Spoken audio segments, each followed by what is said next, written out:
34,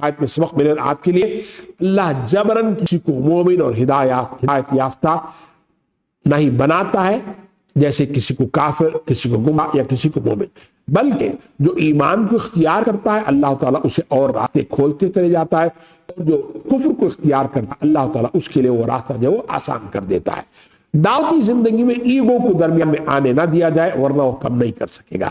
وہ ہرس ہونی چاہیے گا، تڑپ ہونی چاہیے گا انسان کی طرف، ورنہ میں نے اتنی بار کہا وہ بات کو نہیں مانتے تو پھر جو کام نہیں ہوگا۔ کافروں کا کوئی مددگار نہیں، جمع کا صیغہ ہے، اس کا معنی اس کا الٹ یہ ہے کہ مومنوں کے لیے مددگار ہوں گے۔ رسول اکرم صلی اللہ علیہ وسلم کی ہرس آپ ذرا غور کر دیکھیے گا کہ وہ کسی بھی طرح سے جو ہدایت پر آ جائیں۔ آج میرا اور آپ کا کیا حال ہے؟ ہرس چھوڑے، خواہش ہے، خواہش چھوڑیے، کم سے کم تصور یہ ہے کہ یہ کام کرنا چاہیے گا۔ انسان کو اس پر غور کرنا ہے۔ اچھا ہماری ہرس کس پر ہے؟ بات تو ہے یہود کے بارے میں، مگر آج ہمارا حال تو یہی بنا ہوا ہے۔ سورہ بقرہ آیت نمبر 96 وَلَتَجِدَنَّهُمْ أَحْرَصَ النَّاسِ عَلَىٰ حَيَاةٍ۔ بھائی زندگی ملے بھائی، ہمارے ہاں جب برتھ ڈے منانا صحیح ہے یا غلط ہے وہ دوسری بات ہے، تم جیو ہزاروں سال اور ہر سال کیوں پتہ نہیں کیا کتنے سال، ہمارے یہاں تو یہی ہے نا حرس الناس، وہ لوگوں کی حرص جو علی حیات ہے، حیات طیبہ بھی ہے، بس زندگی چاہیے کیسے بھی ہو بھائی۔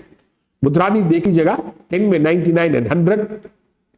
اور پھر اسی طرح سے اللہ کن کو ہدایت نہیں دیتا؟ ایک تو رانگ ڈوئرز کو نہیں دیتا ہے 2 میں 258، 3 میں 86۔ کافروں کو اللہ ہدایت نہیں دیتا ہے 2 میں 264، 5 میں 67، 9 میں 37۔ اللہ فاسقوں کو ہدایت نہیں دیتا ہے 5 میں 108، 9 میں 24 and 80، 61 میں 5۔ کوئی مدد نہیں کر سکے گا 2 میں 270، 3 میں 22، اور بھی بہت سارے مقامات آئے ہیں۔ آیت نمبر 38 اللہ ارشاد فرماتے ہیں وَأَقْسَمُوا بِاللَّهِ جَهْدَ أَيْمَانِهِمْ لَا يَبْعَثُ اللَّهُ مَن يَمُوتُ بَلَىٰ وَعْدًا عَلَيْهِ حَقًّا وَلَكِنَّ أَكْثَرَ النَّاسِ لَا يَعْلَمُونَ۔ اب یہاں اللہ تعالیٰ ہدایت نہیں دے گا، اس کی ایک وجہ یہ ہے کہ ان کا بد عقیدگی پر اصرار۔ ایمان لانے میں ایک سب سے بڑی رکاوٹ بالخصوص مکے والوں کے لیے، قریش کے متکبرین کے لیے یہ بھی تھا کہ ایمان اگر لانا ہے پھر مرنے کے بعد دوبارہ زندگی اس کو ماننا پڑے گا، اور ظاہر بات ہے اس کو مان لیں گے تو پھر جیسے من چاہی زندگی تو گزار نہیں سکتے ہیں، وہ اسے ماننا نہیں چاہتے تھے، تو بڑے زور و شور سے قسمیں کھا کر، اور قسم کھانے میں بھی مبالغے کے ساتھ جو لوگوں کو مطمئن کرانے کی کوشش کرتے کہ مرنے کے بعد دوبارہ اٹھایا جانا چاہیے، یہ ممکن نہیں ہے۔ وہ کیسے کہتے تھے آپ ذرا دیکھیے، وَأَقْسَمُوا بِاللَّهِ، اور انہوں نے قسمیں کھائی اللہ کی۔ ایک تو قسم کھانا ہے، دوسرا اللہ پر قسم کھانا ہے کہ واللہ ہم سچ کہتے ہیں، ایسا ہرگز نہیں۔ جہد ایمانہم، اور یہ شدت کو بتاتا ہے، وہ بھی کوشش کرتے، پورا زور لگاتے۔